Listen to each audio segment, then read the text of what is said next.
Assalamualaikum warahmatullahi wabarakatuh. Salam Om Swastiastu, Namo Buddhaya, salam kebajikan.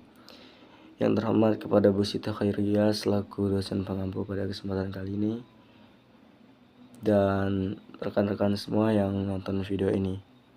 Mudah-mudahan kita semua diberikan kesehatan sehingga dalam memahami sebuah materi yang akan saya sampaikan, rekan-rekan semua atau penonton semua dapat dengan mudah untuk memahaminya. Jadi pada kesempatan kali ini saya akan membahas sebuah tugas yang telah diberikan oleh Bu Siti Khairiyah mengenai bentuk-bentuk negara. Saya akan membahas mengenai struktur, klasifikasi, dan implementasinya.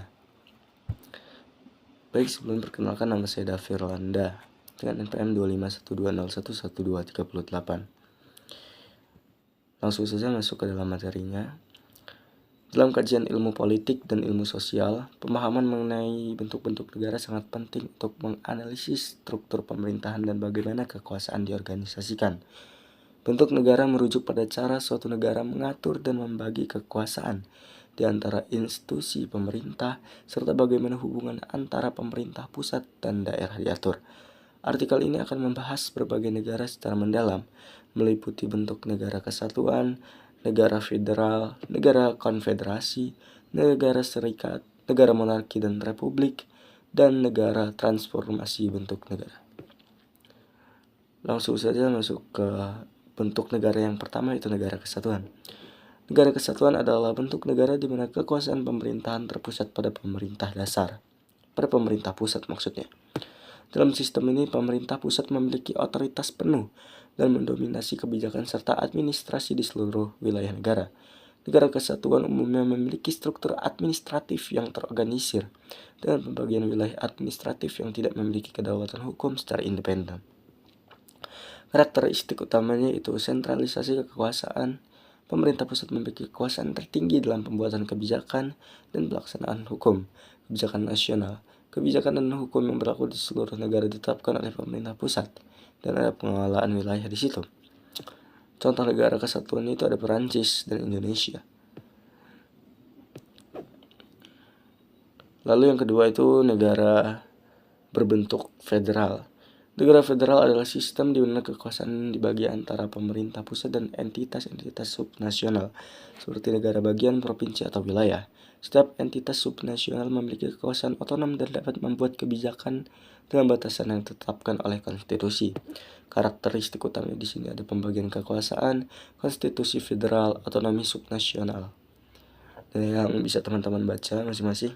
Lalu ada contoh negara federal itu Amerika Serikat dan Jerman.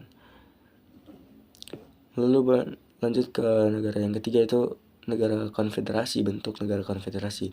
Konfederasi adalah bentuk negara di mana beberapa negara merdeka bergabung untuk membentuk suatu badan politik bersama, tetapi tetap mempertahankan kedaulatan penuh masing-masing negara anggota.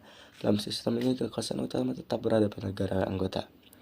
Yaitu disebut ada karakteristik utama kedaulatan anggota, koordinasi terbatas, perjanjian internasional. Contoh negaranya ada Uni Eropa dan Confederate States of America. Yang keempat ada negara serikat. Negara serikat adalah variasi dari sistem federal, di mana struktur pemerintahan lebih mirip dengan bentuk federasi, tetapi dengan beberapa penyesuaian tergantung pada kebutuhan dan karakteristik lokal.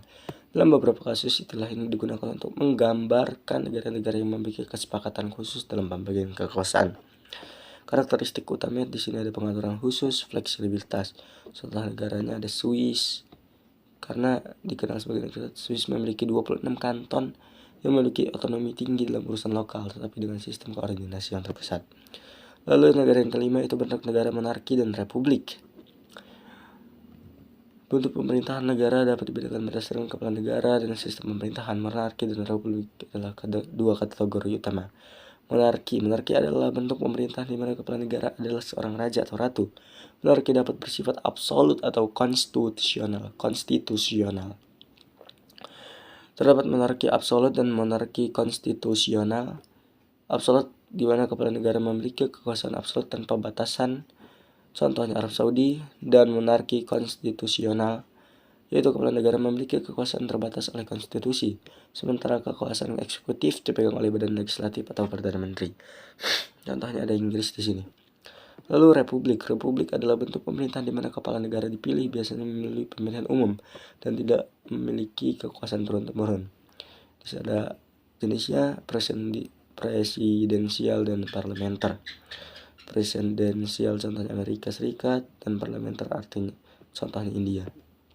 Lalu yang terakhir itu 6. Perubahan dan transformasi bentuk negara. Bentuk negara tidak selalu tetap, mereka dapat berubah seiring waktu karena berbagai faktor politik, sosial, atau ekonomi. Proses transformasi dapat melibatkan perubahan konstitusi, pemisahan wilayah, atau penggabungan negara. Di sini terdapat faktor penyebab perubahannya, lalu ada juga contoh perubahan bentuk negaranya. Baik, cukup sekianlah sebuah pemaparan materi dari saya, Deva Rolanda. Mudah-mudahan kalian semua dapat dengan mudah memahaminya. Dan apabila ada sebuah pertanyaan yang ingin didiskusikan, boleh rekan-rekan semua untuk tulis di kolom komentar. Terima kasih. Saya Deva Rolanda. Wassalamualaikum warahmatullahi wabarakatuh. Hidup mahasiswa.